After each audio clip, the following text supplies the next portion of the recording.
So today I'm going to try and explain to you how to do a paper one, what it is, and how to succeed. The paper one is an interesting assessment for global politics. It is, I believe, one of the most, out of the two that you have to do, I feel like it's the more rigid. There's some very specific requirements that you need to stick to, and if you do that, then you'll be okay. Typically, from what I've seen for the past few years, I've had a few cohorts go through. This appears to be the more challenging assessment just because of the requirements and all that you need to remember. But if you can remember it, this is where a lot of students tend to do a little bit better. Paper 2, on the other hand, is it's very challenging, even though you feel like you've developed an awesome argument. Sometimes it's not what the examiners are looking for. So it's a little bit more depending on who you get and who reads your assessment. This one is a little bit more straight through because you actually receive everything you need to answer the questions. So what is a paper one and what do you need to do? General information about the paper one, according to the IB. It is a stimulus-based paper on a topic from one of the 4 core units. Basically, at the end of year 2, whenever you sit down for your external assessments, you're going to receive your paper 1, and it is a randomly chosen unit, so you can't really know whether it's going to be Unit 2, Human Rights, Unit 4, Peace and Conflict. It's kind of just, it could be on anything, so really, in preparation for this exam, you need to really study all the units and be prepared for any of them. You can try and guess which unit it's going to be, but I wouldn't suggest. I would just try and be as prepared as possible. So you have 4 short answer structured questions that you need to answer for the paper one. And the sources, you're going to receive 4 sources of information. They're called the stimuli. And it could be written, pictorial, diagrammatic. It could be anything having to do, linked in some way to one of the 4 core units. Students need to answer all 4 in a very structured way, and the breakdown is 30% SL, 20% for the HL. So it's pretty significant in terms of your point or your overall value for the course. So 4 questions. What do you need to do? How can you actually do them effectively? And they, like I said before, they're very specific on what they want you to do. So if you don't do them accurately, you could be losing easy points. All right, Q1, question number 1 is by far the easiest way to gain early points on the exam. Paper 1 is out of 25 points in total. So in order to do question 1 effectively, you need to typically have a proper paragraph. This is 3 out of the 25 points, so it's very low point value, but it's the quickest way to pick up 3 easy points. I pulled this little chart, or this little table down here directly from the IB, from the subject guide, and this is what it directly says. The first question tests the understanding of the source. This can be demonstrated, for example, by identifying the main political issue or viewpoint expressed in a particular written source, or by describing the political information in a visual or table-based source. So, question 1, it could be focused around an actual text-based source, or it could be, as I've seen a few times, it could be the picture or the table of information that you need to interpret. So basically, what do you need to do for this question? This bullet point here is my kind of way of just kind of breaking it down a little bit further for you. You need to use the source that's identified to pull out information that best relates to the quote-unquote domains of the question. So whatever the question's asking you to do, you need to pull out identified information and basically demonstrate that you can use the source to find the knowledge. It's 3 marks, 3 points in total. So what you need to do is identify 3 points of information relating to whatever the command term is, whatever the question is asking you to do. Command terms are vitally important for a paper 1. You need to remember that command terms are the descriptor words which tell you what you have to do for each question. In the DP, you need to be able to successfully identify command terms and to know specifically how to answer each question. I have another video that kind of goes over command terms if you need to brush up on them. For question 1, you're going to get assessment objective AO1 command terms: define, describe, identify, outline. Question 1 is very basic in terms of what it's asking you to do. Define legitimacy through using the source, or identify how human rights comes across through international institutions. And then you might have a source that gives you statistical information about international institutions and their human rights record. You would need to identify 3 points of information from the source. If you don't identify 3 points, you're going to lose definitely however many you don't answer. So if you only give me 2 points of information, you're only going to get maximum 2 out of 3 marks. If you only give 1 and it's a well-written paragraph, but you're only identifying the 1 point of information, the best you're going to get is a 1 out of 3. So make sure you identify 3 specific points of information related to whatever the question is asking you to do, utilizing the command term that they provided. Okay, question 2, Q2, is a little bit more rigorous. Point value is 4 out of 25 points, so it is a little bit more. And my suggestion is that you probably should have 2 paragraphs identified here for question 2. Let me read what the IB identifies question 2 as. The second question tests application of knowledge to the context of a source or sources. This can be demonstrated, for example, by explaining a term used in a source or by explaining the topic dealt with in a source. Students should primarily focus on the source or sources, but should also draw on their other supporting examples from their study of global politics where relevant. So, here's what you need to do. 2 paragraphs based around the question. And this is what you need to do. Essentially, use the source that's identified. So source A, source B, whatever the question tells you to use. You need to reflect on the deeper meanings in relation to the quote-unquote demands of the question. So whatever it's asking you, political legitimacy in the 21st century. Use the command term and focus on the demands of the question, whatever you need to do. This is what I have here that might help you out a little bit. What is your, insert the command term, point, and what evidence or argument backs up this point? So if the question focuses around an analysis, because that's the type of command term they might use, I would suggest that you ask yourself, what is my analysis point, and what evidence or arguments backs that up in relation to whatever the question is asking? Legitimacy of, political legitimacy within an authoritarian state or something. So, 4 points. How can you be successful in getting all those 4 points? Since it's suggested 2 paragraphs here, you need to have 2 solid arguments. And for each argument that you make, you need to have evidence to support it. So, you make the point, you make the analysis point in relation to the source, and then you need to provide and explain the evidence that backs it up from the source. So you need to identify and then explain why in 1 paragraph. That would be 1 argument point, which could equal 2 out of 4 points that you receive. And you need to do that twice. So that's how you get the 4 points in total for this question.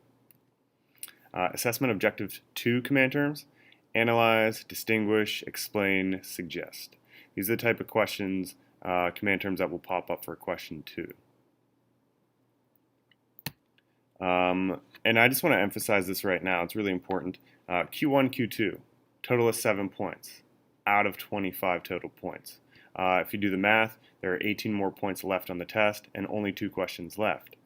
That means the first two questions are only 28% of your overall total score. Q1 is only 12%, Q2 is only 16% of your total score. You do not, and I stress this to all of my students whenever they are starting out with paper 1, you do not want to spend a ridiculous amount of time on question 1 or question 2. That's a good way to waste time for later. This is a 75-minute test, and if you don't get it done in that time frame, then you might be kicking yourself for spending too much time on question 1, which is only 3 points, or question 2, which is only 4 points. So use your time wisely. Try and get these ones done as fast as possible. Question 3. So question 3 is 8 out of 25 points. You should probably, and I would stress this, have 4 paragraphs. It's a multi-paragraph question response. And I'll explain how I tell my students how to answer this. I have a very specific way in which I go about answering this question. Let's read this first up here. According to the DP, the third question tests comparison and or contrasting of the ideas or views expressed in 2 of the sources. Students should focus on comparing and or contrasting points in the sources, but may make use of wider study of global politics to provide context, if relevant. Students should organize the material into clear, logical, and coherent response for the highest marks. A detailed running comparison contrast is expected. So this question is pretty rigorous, and this is the one that I see a lot of my students struggling with initially, just mainly because of what is required of them and that they might get mixed up on the question itself. You need to use multiple identified sources to develop an argument in relation to the demands of the question. It's going to be either a compare and contrast, or a contrast. And if you're a second language learner, you need to understand the difference between compare and contrast. A contrast is identifying the differences. Comparison is finding the similarities between the sources. So make that distinction very early on so you don't make a mistake later on down the line. So I ask my students to identify, if it's a compare, you need to have 4 comparison arguments and evidence to support the comparison. If it is a contrast, 4 contrast arguments, compare and contrast, 4 comparison and contrast arguments that and evidence to support it. And I tell my students to really consider each point of maybe comparison, let's go with that, each point of comparison to be like almost thematic point of comparison. If you have very generalized points of comparison, like Vladimir Putin appears in both sources, you might not get full credit. It's very important that you focus on whatever the question's asking you to do. So if it's asking you to compare sources C and D in relation to political legitimacy, you better make sure that you are looking at political legitimacy, the concept of it, and like I said, think about it almost thematically. The state in each scenario demonstrates charismatic legitimacy of the leader. Really delve into this concept, because if you want to gain all 8 points, you really need to have a full and deep understanding of where you're going with the question. And this is how I suggest my students break it down. Each box represents a separate paragraph. I would have maybe for this one I have compare and contrast. So it would be like compare and contrast sources C and D in relation to political legitimacy. You would have 2 points of comparison, so comparing source C and D about legitimacy. Second point about comparing source C and D about legitimacy. And then my third paragraph will be a contrast point, and my fourth paragraph will be another contrast point. And what you need to do specifically with question 3 is focus on evidence from the source. So you make your point, you make your comparison point here, and then you need to identify evidence from the first source, so maybe source C, that supports that comparison, and then evidence from source D that supports that comparison as well. You need to demonstrate that comparison. You can't just be you have to be really explicit with this one and identify where it actually comes from. So comparison point, and then provide source from evidence from the source, evidence from the source. That's a way to get 2 points. You have to do that. So 2 points, 4 points, 6 points, 8 points. That's how you can be successful on question 3. So with question 3, you're going to use compare, contrast, or contrast for the assessment objective 3 command terms. Question 4, we'll be using the other AO3s, evaluate, examine, justify, to what extent, and discuss. So that's how it works. Question 4 is, let me read it first and we'll go over it. The fourth question will test evaluation of sources and contextual knowledge. Students should synthesize and evaluate evidence from the sources and their study of prescribed content and key concepts of the course. Students should organize the material into a clear, logical, and coherent response. Question 4 uses assessment objective 4, which really is just, there's no command terms here, but what it is basically the application of the skills. It's 10 points in total. So this is a pretty significant question, and if you do it appropriately, you can gain a lot of points for the test, 10 out of 25. So you're going to get one of these command terms, discuss how human rights is best exemplified through state action or something. I mean, that's not the best, but that could essentially be what they're looking for, using the sources and your own knowledge. Typically, that's what the DP will say. So you need to use the sources, you need to use your knowledge to construct an argument that is appropriate. So how can you do that? You need to use the sources and your knowledge of case studies and GP to answer the question. So the case studies that you go over in class, it could be Syrian Civil War, it could be the Rohingya, it could be the migrant crisis, it could be anything that your teacher and you went over. You need to use that information and your knowledge of GP, key concepts, political theory, anything like that to really formulate and structure an argument based off of whatever the question's asking you to do. You just need to make sure that you're using the sources in your response.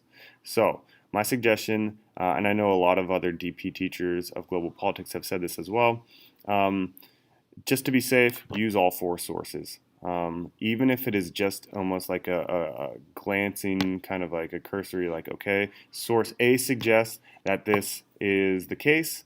Just be explicit with the usage of the source so that whenever the examiner goes through, it's easier for them to pick out that you're actually using the source appropriately. And like I said, you want to be as explicit as possible for them. Typical format for question 4, you have it's basically like an essay. I typically say it's like the little brother to the paper 2. You have your introduction, so you need to have kind of an introductory paragraph which identifies your major point that you're going to make. You want to have support paragraphs where you will have your source usage. And any identification of case studies and political theory is going to identify itself within the support paragraphs. You want to have a counterclaim, and I'll show you that whenever I go over the rubric, why that's important. You want to have a counter argument that's identified, and then you want to have a nice little conclusion which kind of ties everything back up and rounds up the whole entire argument. If you're interested in finding out more about how to write a proper paragraph or essay within global politics, you can watch the paper 2 video that I made. It's towards the end. So, I mean, this is just a more scaled down and focused essay, and you have to do it in a lot less time. So, take a look. You can press pause if you want. These are the mark bands for the 4th question. This is how you're getting graded. And it's actually clearer than the first 3 questions because there are very explicit things you need to do. I'm going to go over this really quick. You can skip ahead if you feel like you have a good knowledge of this, but if you really are interested in how the 4th question works, please follow along. I'm going to go through the 9 to 10 mark band because I feel everybody shoots to get a 10 out of 10. So Whenever I grade my students question 4s, this is typically what I do. The first bullet point, the response is clearly focused and shows a high degree of understanding of the demands of the question. Are you answering the question itself? Have you identified, are you actually answering the command term effectively? Is this a discussion? Are you answering to what extent? Are you justifying this position? That goes along with how clear the response is, and typically, if you understand the question, it's going to be very apparent to your examiner. Basically, is the formatting correctly? Does this make sense? It's very, very straightforward. The second bullet point, relevant and accurate knowledge is demonstrated. There is effective synthesis of own knowledge and source material with appropriate examples integrated. So this one's a little bit trickier. You have relevant examples. So you're answering the question correctly and it makes sense. The knowledge that you're demonstrating is in line with the question. Your case studies that you're referencing, your examples, they definitely link up with the concept, and your explanation makes it very clear. Synthesis of your knowledge and source material, that is basically using all the sources effectively in the development of your argument. So this is where kind of being explicit with your use of the source is very important. Appropriate examples integrated. So basically there is a flow to your argument. It makes sense. You're using the sources, your case studies effectively to demonstrate your knowledge of global politics. And then the last bullet point, and I said that was important, is the identification of counterclaims or different views on the question. So if you are answering a justify, you basically are sticking with the one position and supporting it throughout. You need to identify the counter argument though. This demonstrates a depth of knowledge and critical thinking. So typically, it depends on how your teacher teaches you this. I think it's easiest for my students to just identify the counterclaim towards the end. You can identify the counterclaim earlier on if you're kind of like trying to build up an argument based around refuting that to support a justification, and that's fine as well. Just be explicit. I typically tell my students to actually use the language counter-argument or counterclaim. The counterclaim to the major argument is, and then you just go into identification. So you want to make sure that you evaluate your counterclaim. And evaluating a counterclaim is not a difficult thing to do. Typically, you're going to identify your major argument. So the counterclaim states that this, it is supported, strengthened by this evidence point. However, the counterargument does not hold significance due to this. So you just identify the strength of the argument and the weakness of the argument, and you would effectively evaluate the counterclaim. I tell my students that the counterargument should basically just be a paragraph. It's a point to identify depth of knowledge, and that you can take the information further, but it is not typically the full extent of all the marks, all the information that you're demonstrating. So question 4 is out of 10 points. So if you do it accurately, you can get a total of 10 marks. So timing, this is very important. The entirety of paper 1 is 75 minutes, no more, no less. You might have introductory reading time to go over the sources, but it's not that much. My suggestion would be to spend no more than 5 minutes on question 1. So if you've having read all the sources prior to starting the test, 5 minutes to answer question 1. Get it done as quick as possible. 3 points. Right? 3 identification points, 3 outline points, 3 definitions. Do it as quick as possible, get it done. Question 2 should take you no more than 10 minutes. That's 5 minutes per paragraph, because remember you only need 2 paragraphs. Question 3, save about 25 minutes to do that one. That's a little bit more complicated. You're comparing, you're contrasting, you got to think, you got to develop 4 paragraphs. The most of the time, of the test should be devoted to answering question 4. I always tell my students about 35 minutes to do it accurately. You need to develop an argument. You need to make sure you're using the sources appropriately. You need to identify your counterclaim. It does take some time and practice to make sure that you get this down, but I do believe if you do everything you need to for paper 1, you can achieve really high scores, even getting that 7 that you want.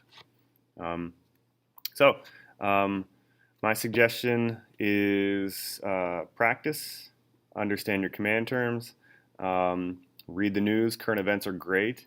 I always tell my students that they need to be prepared to link content to an unknown source of information. So I always say go to the news, go to a reputable news source, and identify key concepts. Well, how's legitimacy demonstrated here? I know I've said that a lot. How is sustainability identified? Is there peace within this? What form of peace identifies itself within this current event? That way, what you do is you speed up your ability to recall information, having viewed sources of information. Okay, good luck on your paper 1, and bye.